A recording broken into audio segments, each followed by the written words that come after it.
Hello student, स्वागत है आपका हमारे यूट्यूब चैनल मैथ इंडियंस में। कक्षा 12 गणित में इस समय हम लोग पहला चैप्टर पढ़ रहे हैं, अनुक्रम तथा श्रेणी। और भाई आज के इस वीडियो में आपको हम पढ़ाने वाले हैं एक्सरसाइज 1.2 का सवाल नंबर 11। भाई सवाल नंबर 11 जो है वह एक बहुविकल्पी प्रश्न है। अगर आपको इसके पहले के वीडियोज देखने हैं सवाल नंबर 1 से लेकर 10 तक, तो आप हमारी प्लेलिस्ट में से देख सकते हो। देखो, प्रश्न नंबर जो 11 है वो एक बहुविकल्पी प्रश्न है। जो फंक्शन है वो r से r के बीच में है, वास्तविक संख्याओं के बीच में है। फंक्शन की वैल्यू है x की पावर 4। आपको ये बताना है कि ये एकेकी और आच्छादक है या नहीं है। देखो, अगर घातें एक से ज्यादा लगी हैं तो एकेकी होने के चांस वहीं पर कम हो जाते हैं। ठीक है, अब देखना कैसे। जैसे फंक्शन का मान है x की पावर 4, तो आप यहाँ x1 करोगे तो इस प्रकार से आ जाएगा। अगर यहीं पर आप x2 करोगे तो भाई उसकी वैल्यू कुछ इस प्रकार से आ जाएगी।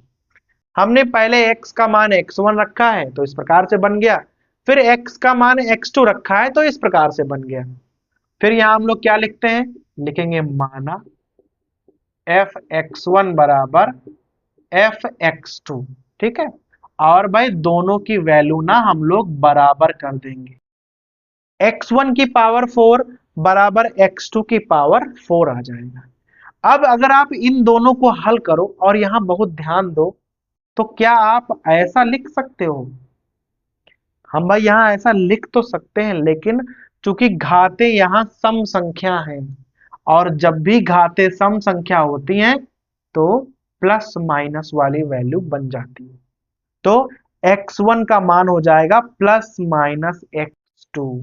अब जरा इसे आप वैसे समझ लो, जैसे मान लो कहीं पर लिखा हो x की पावर 4 16 मान लो आप। ठीक है, सिंपल है देखना। तो चार घातें हैं तो x1 के ना 4 वैल्यू आनी चाहिए। ठीक है, सीधी सी बात भाई, नियम ये होता है कि जितनी घातें बनेंगी उतनी ही वैल्यू आएंगी, ये नियम होता है। तो देख लो यहां पर दो ही मान क्यों आए, 4 मान क्यों नहीं आए, इसको बहुत ध्यान से देखना। x की पावर 4 अगर है और उसका मान मान लो हमने भाई 16 माना हुआ है, ये केवल आपको समझाने के लिए है।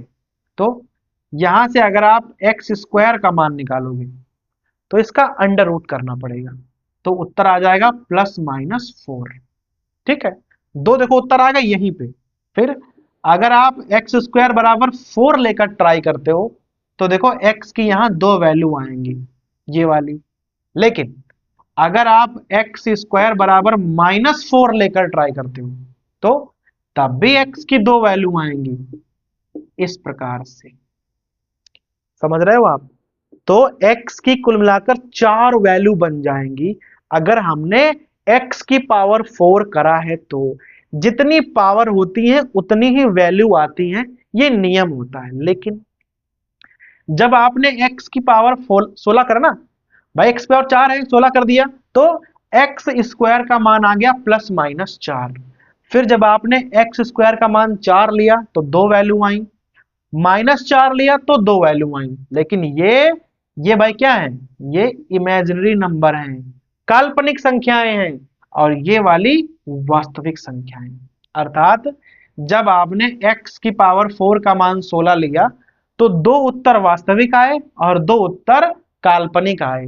क्योंकि सवाल हमारा वास्तविक संख्याओं पर बेस्ड है तो हमने यहाँ पर केवल दो ही उत्तर लिए हैं, 4 उत्तर नहीं लिए हैं, क्योंकि दो उत्तर काल्पनिक संख्याओं के हैं और उनसे हमको कोई मतलब नहीं है। तो मेन चीज यह है कि भाई 4 पावर है तो 4 वैल्यू आती हैं।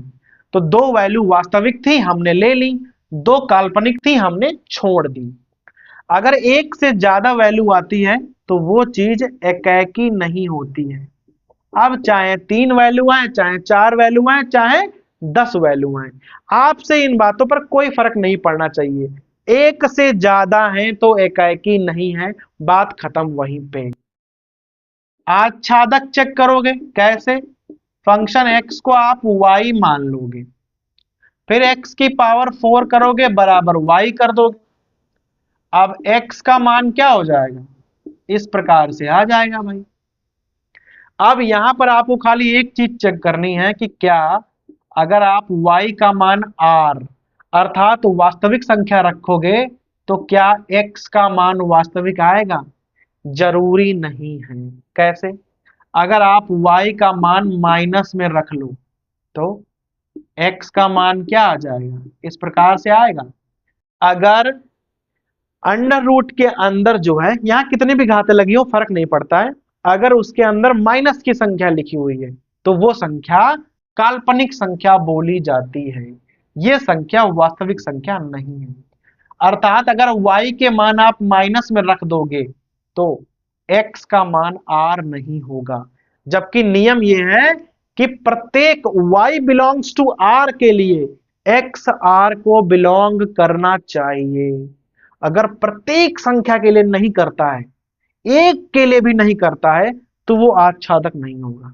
तो यहां तो हर एक जो भी संख्या माइनस की है उसके लिए नहीं करेगा, तो ये वाला आप साफ साफ लिख दोगे, आच्छादक नहीं है।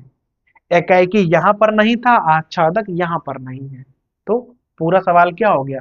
जो हमारा फंक्शन है वो ना तो एकाएकी है और ना ही आच्छादक है। ठीक है, ये हो गया हमारा सवाल नंबर 11।